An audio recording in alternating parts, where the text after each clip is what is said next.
A man is saying he's happy that his grandfather was cleared, but it was 73 years later and the grandfather is no longer here. Let's put up the picture full mass. Once again, miscarriage of justice. Clarence Henderson, a black Georgia man, was wrongly convicted and sentenced to death 3 times for a murder he never committed. While Henderson died approximately 40 years ago and ultimately spent 5 years behind bars, his record was not clean. It finally was wiped clean 73 years later. Let's put up the great-grandson. That is Clarence Henderson's great-grandson, Brandon Henderson. He told Fox 5 ATL this week, "I wish it would have happened sooner." Brandon grew up hearing stories of his great-grandfather, and as he got older, began advocating for the DA to have the record wiped clean. Clarence's life took a turn for the worse on October 31st, 1948, in a place called Carroll County, Georgia. According to court records, a white couple, Carl Buddy Stevens and Nan Turner, were on a date that evening. While out, a masked man abducted them both and attempted to rape Turner. Stevens fought the man off so Turner could escape, but Stevens was shot amid the fray. Turner reportedly told police the man sounded like he was black, and I quote, "Without any detailed description, police started searching for black men they believed to be Stevens' killer." All right. A year and a half later, the police search found its way to Clarence Henderson in the city of Atlanta. You're in 1949. Clarence was already known to the police, according to Atlanta Journal-Constitution reporter Chris Joyner, who has written a book on the case. This book helped bring light to what happened. Police tried to pin the shooting on Clarence Henderson by claiming a .38 revolver found in a pawn shop belonged to him.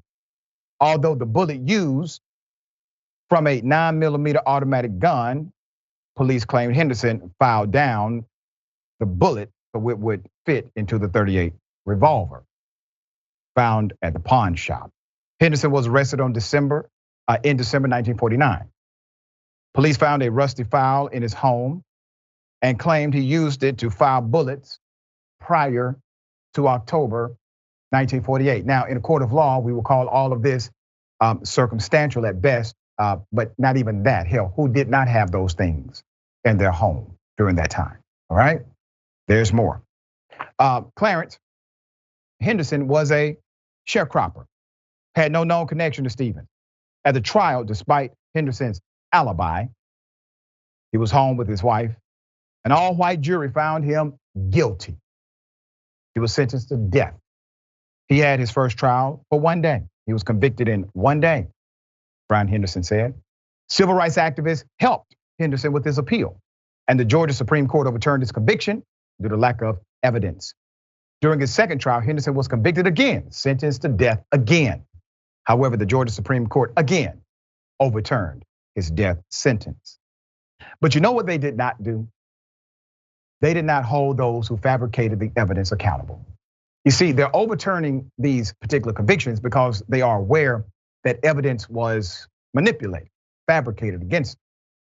The proclamation of the prosecutors were inaccurate. The evidence was fake. Those things are against the law. So while they overturned the conviction, they decided not to go the extra step of getting rid of the individuals in the industry of lawyering or prosecuting for justice. There's more. After a third trial, count this, 1, 2, 3, after a third trial, conviction and another death sentence.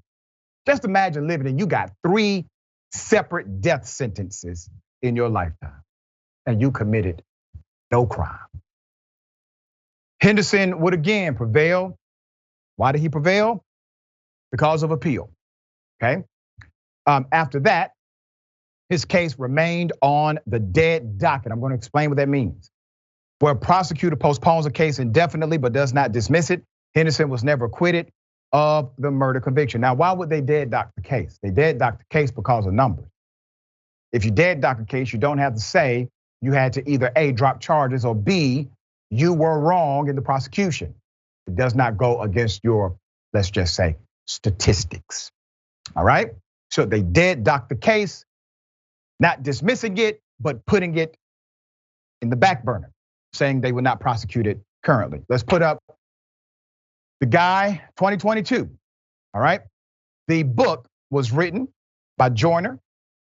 Joyner's 2022 book on Henderson's case would end up in the hands of Coweta County DA John Herb Cranford Jr., who previously had never heard of the case. On January 6th, the DA asked the judge to dismiss the murder charge against Clarence due to insufficient evidence to prove guilt beyond a reasonable doubt and on the grounds of double jeopardy. The hearing was held on March 2nd to officially dismiss the charge. Brandon Henderson said on the dismissed murder charge, and I quote, "He died with that. He died with those thoughts. He died with that shadow over his head. I wish we would have had that day where he was able to hear all charges have been dismissed and you're free to go." Let's put up the picture of the great grandson. Good man. Dear brother, you are the personification of your great grandfather. You come from his loins. Everything you have heard, he has heard too, because you're living part of his life out through your existence. You value what he values. You believe what he believes. And his truth is now your truth, and it is now our truth. Believe me, brother, he heard you. All right, this is why. This is why. Put up the DA. To the DA. You didn't have to do this. Thank you. Thank you for listening. And thank you for not kicking it down the road. Thank you for being a thoughtful individual when the information was presented to you. Thank you to the writer who said this is a story worth writing. And thank you to the allies in the civil rights community who got this done. Sharon, name, reputation, those things still matter, right? And this great grandson fought and fought and fought, knowing that his great grandfather, even though 73 years later, deserved to have his name restored. It's a beautiful story, but it should have never happened. So the same elements that happened in 1948 are happening right here in American 2023. Thoughts?